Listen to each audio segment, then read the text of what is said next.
don't have a whole lot of time, so if we don't open them quickly, we'll scarce be able to open them at all. I believe this sermon is a good fit for the time we have. I'm kind of mindful of that about Wednesday nights. I know that we don't have time for a 45-minute message on a Wednesday night, so I don't intend to have that tonight.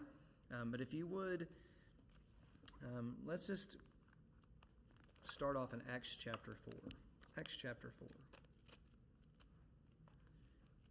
You'll be as familiar as I am of these passages. We went through the entire book of Acts on Sunday nights. If you are too young of a member to remember that, then you missed out. You can go back and watch most of those on our YouTube channel if you missed our study verse by verse through the whole entire book of Acts. But Acts chapter 4, verse 13, just keep your place there. We'll read that in a moment. And then we'll turn and look at another story. We'll be over in 1 Samuel 17 if you desire to get ahead of me. But I do want you to listen, so don't be too distracted. But the title of tonight is this: Wilderness School. Wilderness School. Now, I know that I had mentioned that I had been watching a show called Alone and all this. That I really don't have anything much about that tonight. That really wasn't even on my mind when I was working on this message. But the title is an apt title, and it's Wilderness School. And you might think, what in the world is that? And I asked that question really in my introduction because when we think of education, and a lot of emphasis is put on education, it's highly regarded. A lot of, I don't even know how to put it in words that you know what I mean, but when we think of education, we usually think of formal institutional education. We think of formal institutional education, whether that's a K through 12 school, whether that's higher ed like a university, whatever it may be. If you think about this, where we went to school is often brought up in conversation. Now, I don't bring it up a whole lot unless I'm just trying to figure out where somebody's from, because you never know. Met a new neighbor a few weeks ago, just out walking the dog, and he said hi, and I said hi, and we just kind of started talking. He just moved in maybe a week before that, a few days before that, and as we talked, realized I graduated high school just a few years before he did at Conway. He knew some of the same people I knew. Okay, well, isn't that something? Small world. And so sometimes those things get brought up in conversation. So that's something you're aware of as much as I am. Now, some people who care a lot about, pedigrees and whatever you want to call it, they might, well, where did you go to school at? I can't tell you the number of times people say, well, where did you go to school at to be a preacher? I went to the school of hard knocks. I went to the school of nursing home. I don't know. I was schooled under Brother Eddie's tutelage. I did take a few courses or a few semesters of Faith Bible Institute, if that means anything. I didn't finish the entirety of it, but I don't know why that means so much to so many, but it does to some. In particular, higher education, it carries a lot of weight in many people's minds. You won't find that true of me, but it does for a lot of people. And I'm not saying those things are wrong or bad. I mean, I have a lot of certifications in the IT industry, and, I learned a lot through those processes. But I learned an awful lot more in life, whether it's in the corporate world, it's in the secular world, or whether it's in the spiritual world, a lot more by experience, a lot more by just, time alone with God and study and, opening the Word and proclaiming it even. But it does carry a lot of weight in a lot of people's minds, and this is even true within religion or Christianity. There are myriads of Bible colleges, seminaries, online correspondence courses that you can enroll in, and you can come out with a degree or a certificate of one sort or another. And again, I'm not against those things. That's not the purpose of it. My point is I'm trying to paint kind of a little bit of a contrast between what we think of typically as school or education, like institutionalized learning, and what I'm going to call wilderness school, because I don't know what else to call it. I think it's a pretty cool name to call it, wilderness school. I think as we go through the message, some of you will find out you've probably been to wilderness school. That's what you're probably going to discover. And so, but when you think about all this institutionalized knowledge and all this, what you will find, though, which is rather interesting if you consider it for a moment, most of the people in the Bible that did something for God, they were not learned men of some high pedigree. Now, there's a few exceptions to the rule, right? We know Moses was very, very well versed and very well learned in all the knowledge and wisdom of the way of the Egyptians. We learned that just last week. We know that the Apostle Paul, he had quite a pedigree, and he talked about that. Hey, I'm of the tribe of Benjamin. I'm a Pharisee of Pharisees under Gamaliel, that great teacher of the Jews, and he was, in all the ways of the Jews, he was about as good of a Jew you would have found anywhere. And so he came from, maybe that high pedigree. But most in the Bible that you see that are doing something for God, they rather were often described as unlearned and ignorant men.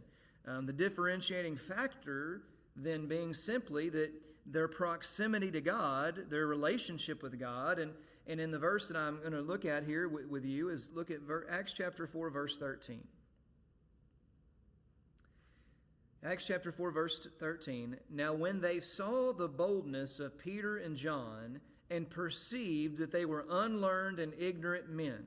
Hey, these are just fishermen, right? These are just ordinary guys. These are unlearned and ignorant men. They marveled. But what does the next thing say? And they took knowledge of them that they had been with Jesus. That makes all the difference in the world. Hey, listen, if you get close to Jesus and you get in this book and you spend time building a relationship with God, and then God calls you to help in this ministry or that ministry, God will equip you to learn and to do the things. Miss Beth doesn't have to have a degree from, whatever, seminary or university to teach the ladies' Sunday school class. Nor does Randy and Elizabeth need that in order to teach our children's and youth.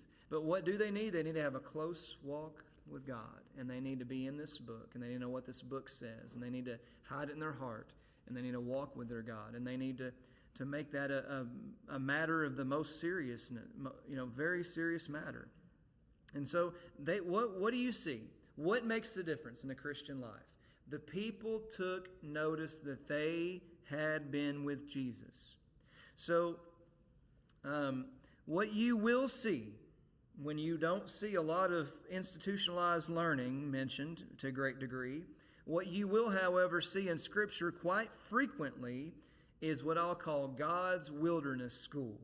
God's wilderness school. Time would fail us if I gave all the examples that you probably are even thinking of in your mind right now.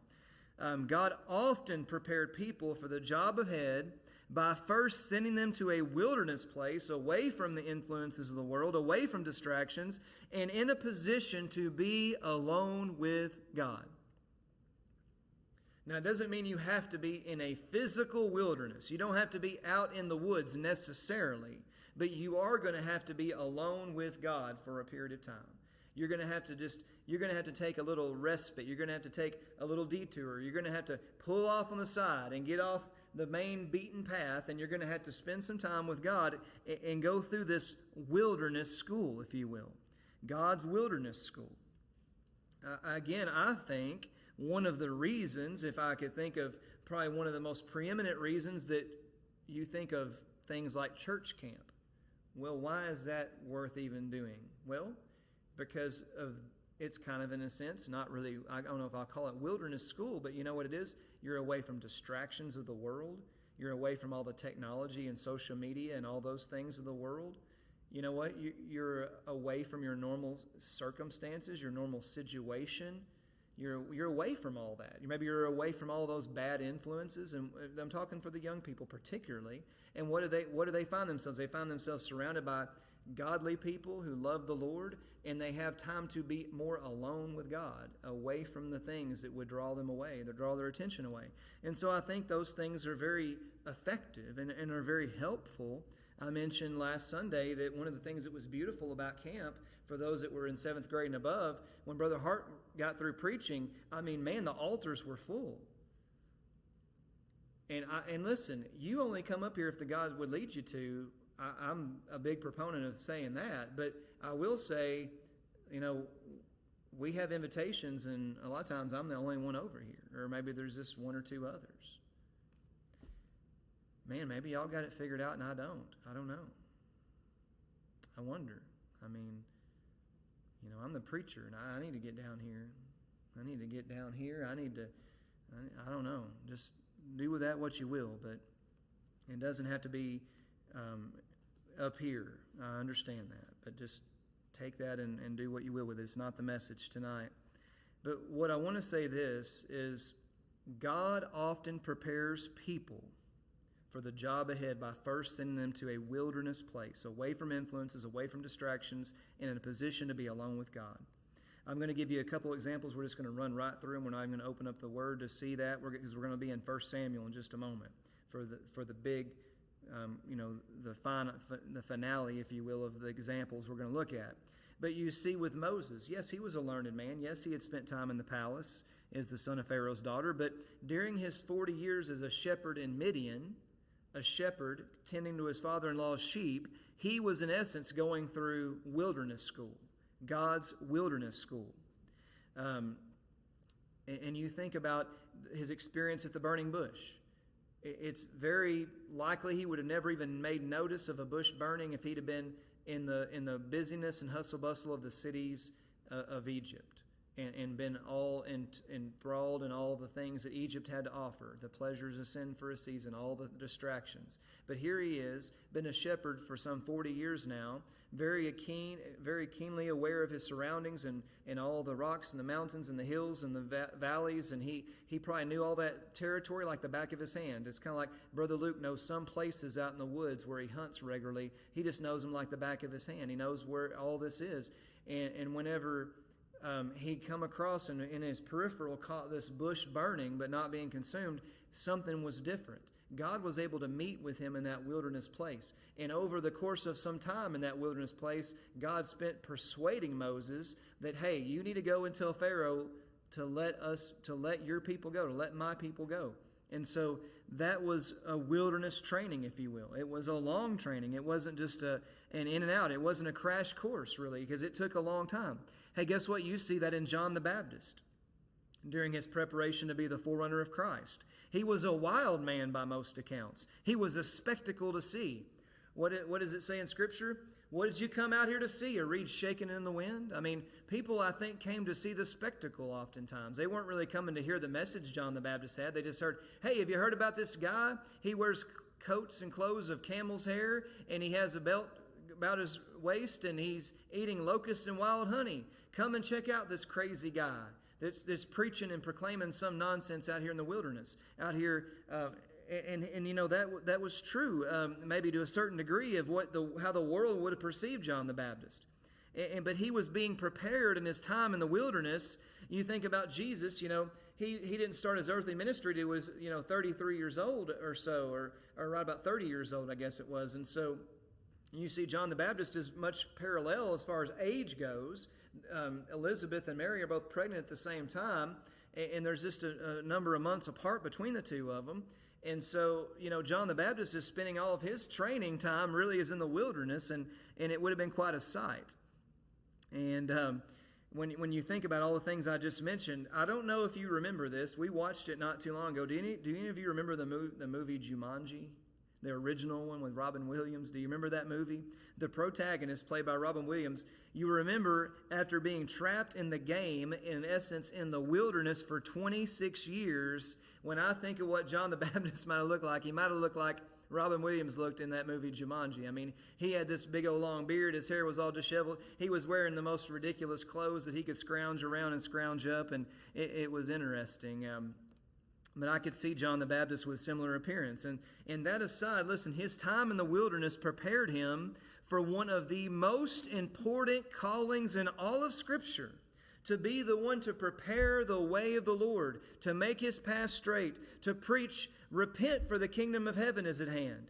I mean, this is the forerunner of Christ. This is a very important calling. This is of the utmost importance, but you didn't see him go to the temple and under the highest and best learners or teachers of the law. No, you see him away with God in the wilderness to prepare him to be this mouthpiece to prepare the way of the Messiah. And so consider that for a moment. Consider the wilderness school that John the Baptist went to.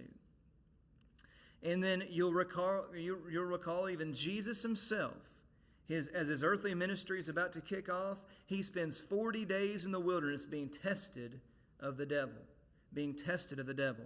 Now, when you go to school, You don't know how well you're doing unless you take tests. Now, bless her heart, Caitlin, they throw a lot of homework on these young kids. They might have done that when I was a kid, and I just don't remember that far back. But it's tough. She has a lot of homework. She studies her head off. And you know what? She makes good grades by and large. But then sometimes on some of these quizzes and things, she'll make a bad grade here and there. And it's discouraging for her. It's tough and all these things. But what are the purposes of tests? Well, the tests are there to give us an idea how we're doing. So think about it from that perspective. As Jesus goes into this wilderness school, he's about to face some tests to kind of see where he's at. How are things going? And of course, we know that Jesus passed with flying colors. He passed every trial, every test that the devil brought his way. And so, I said all that to say this. Training isn't always pleasant, but it leaves us prepared for what lies ahead. So maybe you feel, at least in a spiritual sense, maybe you feel like you've been in a wilderness place and you don't know why you're there. Or you can't see how it can be of any benefit to you or to the work of the Lord and what you're going through right now. But I want to encourage you tonight, maybe for just a little bit, if you'll listen.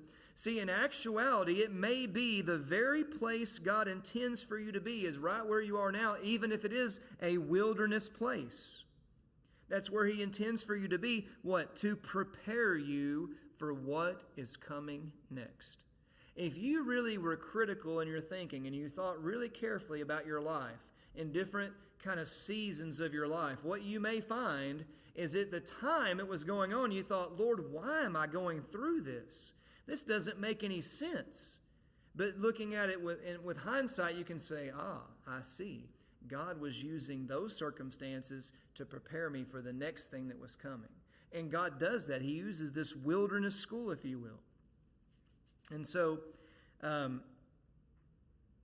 you might not know why you're there. You might not think there's any benefit. But listen, God has got you right where He wants you to be.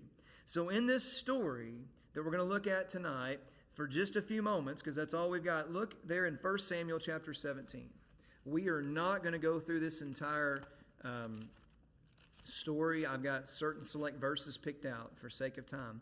1 Samuel chapter 17, and we'll start in verse 34.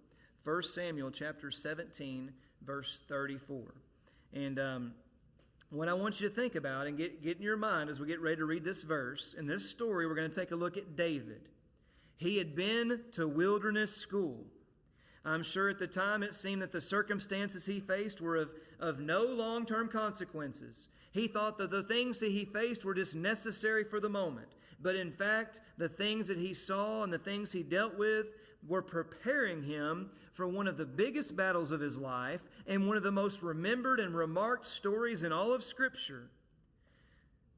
1 Samuel chapter 17, verse 34. Let's look at that.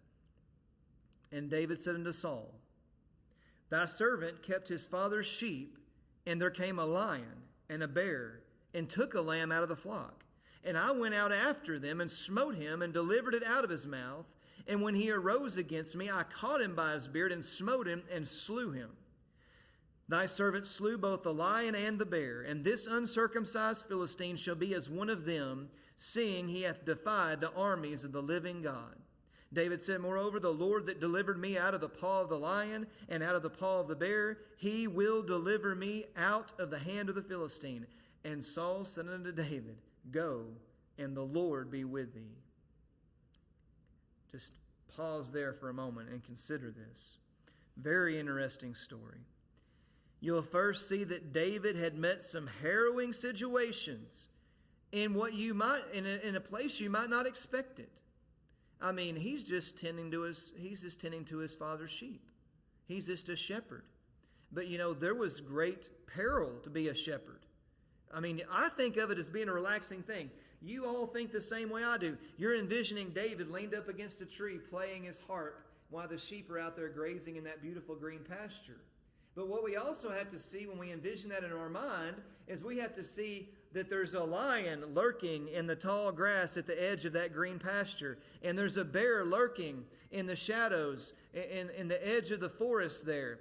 And at the kind of that opportunistic time when there's a sheep that's got a little bit away from the fold, the bear ran out and grabbed the lamb or the sheep and ran off with it. The lion grabbed the sheep and ran off with it. And so now David has to get in. He has to get in gear. He has to deal with that situation. He has to. I'm sorry. Excuse me. Let me do this. Let me mute my phone. I apologize. So he faced a lion and a bear. That's no small thing. That's no small test. When's the last time you faced a lion or a bear? I have never. And in fact, I would not want to face either one of those, because the outcome may not be as good as it was with David. But he faced a lion and a bear. And in both cases, these wild beasts had stolen one of their precious sheep. And it was his duty, it was his responsibility to care for the sheep, and it was his duty and his responsibility to take care of the situation that had arisen. There's nobody out there to help David. He can't call for backup. Hey, guess what? His brothers were, off doing other things. Here in this story, they're men of war. They're here with Saul as the battle is going to begin. And so think about this. It was his duty to do this. He didn't have time to go gather up a posse. He just had to go track down these animals and rescue the sheep right from their jaws, the jaws of these ferocious beasts. I mean, there's a reason they call the lion the king of the jungle, the king of beasts. There's a reason that bears, especially bigger bears like grizzly bears or polar bears, are very, people give them a wide berth when they're anywhere near them or aware that they're in the area, because they can be very vicious and very volatile, and you don't want to, cross paths with them. But David just jumped into action. He jumped into gear, and he dealt with that, and he rescued the sheep from the jaws of those ferocious beasts. We see that in verse 34. He's telling the story to Saul about what God had done, what he was able to do with God's help. Now, continue with verse 35, and we'll be done in just a second. I've only got a few verses here that we're going to look at. In both cases, David bravely chased after them against all natural instinct to flee from such a predator. Hey, his natural instinct would have been just like mine or yours, to run the other way. Oh, I don't care about that sheep. It's just a sheep. We'll have more sheep. But no, he saw that sheep as precious. He saw it as his duty and his responsibility. And how many times in life, Christian, are we shucking our responsibilities? The question came up when the days of Cain and Abel, when God confronted Cain and said, "Where's your brother Abel?" And he said, "What's the deal? Am I my brother's keeper?"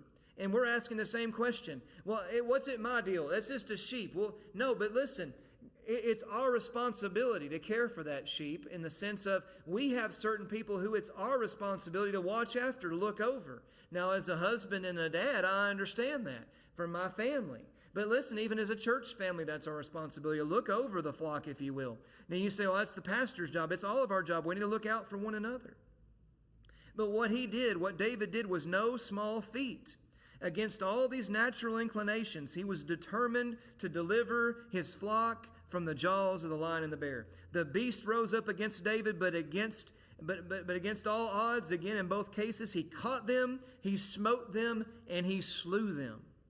This is no small feat. When was the last time you heard in the news someone killing a lion or a bear with their bare hands? Pun intended. I mean, you don't hear of that very often. Most men are worried about a hangnail nowadays. There's just such an effeminate culture, you'd be hard-pressed to find a man who would even be able to dress and clean an animal, or to do anything. It's quite amazing. I would suggest it would be mighty difficult to find a David among the thousands today. I doubt you'd find very many Davids today. I don't know. I haven't met very many. All of his instincts to protect himself were put to the side, his strength and courage channeled by his full trust and his full faith in God, who had provided and sustained him and had protected him throughout all of his previous years, no matter how young David might have been. He might have been a young man, but he had seen God sustain him and provide for him and protect him throughout all the years. And if you can look back at all the times God's sustained you and he's provided for you and he's protected you, Don't you know that the same God will help you today? Don't you know the same God who did that, He is faithful. And just as David, he got courage that was channeled from his trust and his faith in God, we need to get that same courage to do what God has called us to do in life, no matter what the culture says, no matter if we're made fun of, no matter what they might do and come against us. We need to do it because it's the right thing to do. In verse 36, he says, look, Goliath is as nothing more than another wild beast. He says, if God delivered those into my hands, how much more will He deliver into my hands one that is defying the armies of the living God, yea, is defying the God of heaven, is blaspheming the name of the God of heaven, my God. It was a personal thing for him. We ought not to take it lightly when people are hating on God. We ought to take it personal. We're His children. Hey, I'm just going to go out here and say this. Let's say Caitlin was a little bit older, and I think she'd stand up for us today, but let's say Caitlin's 20 years old, and she sees people coming against me and Amy. Don't you know that she would stand up and say, what are you doing? Those are my parents. I love them. And she would come to our defense, no doubt, if there was people coming against us. And you know your children. You think about your relationship to your parents. And no doubt, as you think about this, David here, he understands this. He understands that, look, people are defying his Father in heaven. And he takes it personal. And I think somehow we've disconnected ourselves from the battle. We've become very calloused. We don't have any skin in the game anymore. We're not taking it personal. And I think we should. We ought to stand up for God. You hear somebody blaspheme God's name at work, you should say, please don't say that. Because that's a sin against God, and that's the God I love. Don't use the name of the God I love and who died for me as a cuss word. Now say it in a kind way, but don't put up with that. Hey, don't put up with it on the TV either. I'll just move on from there. I don't think anybody liked that one. But listen, in verse 37, David, what was the key? David had great faith because he had great faith in a great and mighty God. He was certain. Listen, he was certain that the same God who had delivered him from the hand of the lion and the bear would deliver him from the Philistine. He said so. That's how faith works. As we exercise faith in our lives, as we live by faith, as we see God work in and through our lives, as we see His mighty hand of provision and protection, we see His faithfulness in all things. We see His attentiveness to answer prayer. Our trust grows, our faith grows. Brother Eddie used to say, faith is like a muscle. You have to work it out. You have to exercise it for it to get stronger and for it to grow. Listen, folks, some of us in the Christian community today, some of us maybe in this very church are very inebriated and very weak, and we have no faith because we've never exercised our faith. And as a pastor, if I can do anything for you tonight, I encourage you to tomorrow take a step of faith. Trust God for something. Just get up in the morning and say, God, I want to share Jesus with somebody, but I am scared to death. I am mortified of opening my mouth and saying something. But God, I believe it's that important. I believe it's worth it all if I did that. So God, give me the strength and help me, and then just go and do it by faith and see if God won't bless you. That's the thing. We're talking about just a couple weeks ago, living by faith. And how the just shall live by faith. And without faith, it's impossible to please Him. But here we're not willing to take those steps. And that's what David was willing to do. He had exercised his faith. As we exercise faith in our lives, as we live by faith, as we see God work in and through our lives, as we see His mighty hand of provision and protection, His faithfulness in all things, His attentiveness to answer prayer, our trust grows, our faith grows more and more and more. Maybe you are of little faith now because you've not been trusting God by faith in the weeks and months and years prior. But listen, start trusting God now. Be like Miss Frances Hill and say, look, if it's time for me to go home, well, I'm ready to go home. But if God's got some more time and some more years left in me, well, I'm going to live it to the fullest. We need to all have that attitude. It doesn't matter if we have a day or we have 100 years. We need to start trusting God now, and we can then see him do great and mighty things. David would have never killed Goliath if he wouldn't have stepped up and said, and we're going to read that in just a second, and it's going to be our last verse to read. Go backwards to verse 29. This is the key. This is the culmination of it all. Verse 29, read that with me. And David said, as he's standing before Saul, all of the great warriors of Israel, of the armor bearers and all of the counselors of Saul, David said, without any hesitation, no matter who the company was, no matter how it might be perceived, no matter if he might be mocked or made fun of, he said this, "What have I now done? Is there not a cause?" And man, I'm telling you, if there's ever been a cause in this world to stand up for Christ, to stand up for God, it's right now. In the midst of a perverse and a crooked generation, we need a bunch of Davids out there that will stand up and say, hey, is there not a cause? Well, you say, how do I get there, Brother Kevin? It's probably going to take some wilderness school. You're probably going to go through God's wilderness school so he can prepare you. But you need to go ahead and get enrolled right now because the battle's raging and you need to get in the battle. We need you there to help. We see David's motivation for all this. He sees that there's a cause worth fighting for. You know, I mentioned Brother Eddie had the thing. You need to decide what you're going to die for. There's some things that you need to be willing to die for, and there's some things that you ought to be willing to fight for but not die for, and there's some things that aren't even worth fighting for. And you're going to have to categorize those things. The Bible categorizes some of those for us, but you're going to have to figure it out yourself the rest. But listen, David could not stand idly by and watch this pagan Philistine, hater of God. He could not see him blaspheme his name one more time.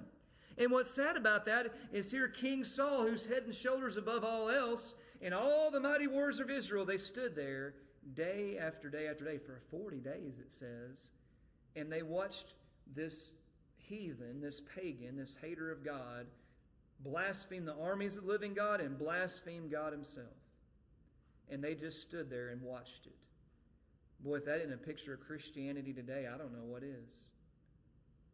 Everybody's seeing all the hatred toward God, and the Christians are just standing there staring with a blank stare. They don't have faith to think if I go out and approach that problem out there that God will sustain me, that God will help me, that God will protect me. Probably because they've never ever stepped out before in their entire life and trusted God for anything. And I think we're going to have to start doing that, folks. You're going to have to start stepping out and trusting God right now. He couldn't stand it for him to hear this Philistine blaspheme the name of his God one more time. To go against God's people, listen, and to go against God's people, which is in a sense, and it's true, it's going against God. And then to spew the awful cursing against God, the God of heaven that David and others had heard. David was filled with righteous indignation. And I never can say that word right, but you know what it means. He was filled with righteous indignation. That means righteous anger. There is a thing that's okay. Remember Jesus, he was angry at the money changers. They had turned the house of God into a den of thieves. They turned it into a house of merchandise, and he turned over the money changers' tables. He made up a little whip, and he drove them out of there. And listen, we say, well, what are we doing today? Well, we see all this stuff happening in the culture, and we're just watching it. We need to be like David. We need to have this righteous anger. And it doesn't mean that we retaliate against those people, because a lot of the ones that are just lost, but we retaliate against the stances that they take, the platforms that they take, the things that they stand for that are against God. We go against those things. We chisel away at the foundation that they poured. That foundation, we know it's on the sinking sand, but there's still, no doubt, they're still laying that wicked foundation of the world. I want you to think about this, and we're done. When David was filled with this righteous indignation, finally he does something about it when nobody else would. Where was Saul, that great king that was head and shoulders above all else? Or of David's brothers who had been in the camp for some time. Remember, he went to check on them. Which group are you going to be in? That's the question you have to ask this evening. Which group are you going to be in? The group that sits idly by while our country is taken over by those who despise and stand in opposition to everything that is called good and godly? Are you going to be in that group? that stands idly by while this country is overrun by the people who despise and stand in opposition to everything that is called good and godly. I would submit to you that is why in large part we've got to where we are today. Or are you going to be a David? Are you going to stand up against the things that are against God? The immorality, the deceptions, the lies, the murders. Are you going to trust God? Are you going to lift your voice against abortion? Don't be ashamed of it. It's a sin. Are you going to lift up your voice against homosexuality? You should, because it's a sin. Are you going to lift up your voice against the gender confusion mess? You should, because it's a sin. Or against fornication, because it's a sin. Against all manner of evil that the world speaks good of, but we know it's wrong. Listen, we need a lot more Davids today because we face a culture, an army of Goliaths. It's not just one giant out there spewing hatred toward God. It's an army of people spewing hatred toward God. And we need more Davids today because we face in our culture an army of Goliaths who stand defying the only true and living God.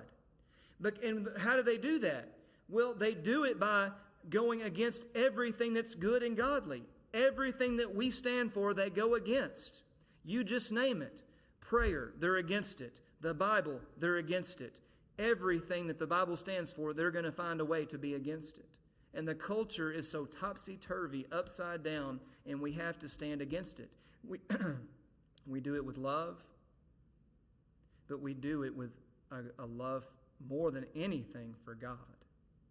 And we stand up for what's right. Listen, David had wilderness training. He went to wilderness school.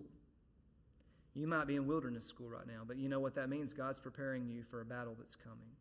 You said, Brother Kevin, why am I going through this hard time? Why am I going through these trials, these tribulations? Because God's preparing you for something else.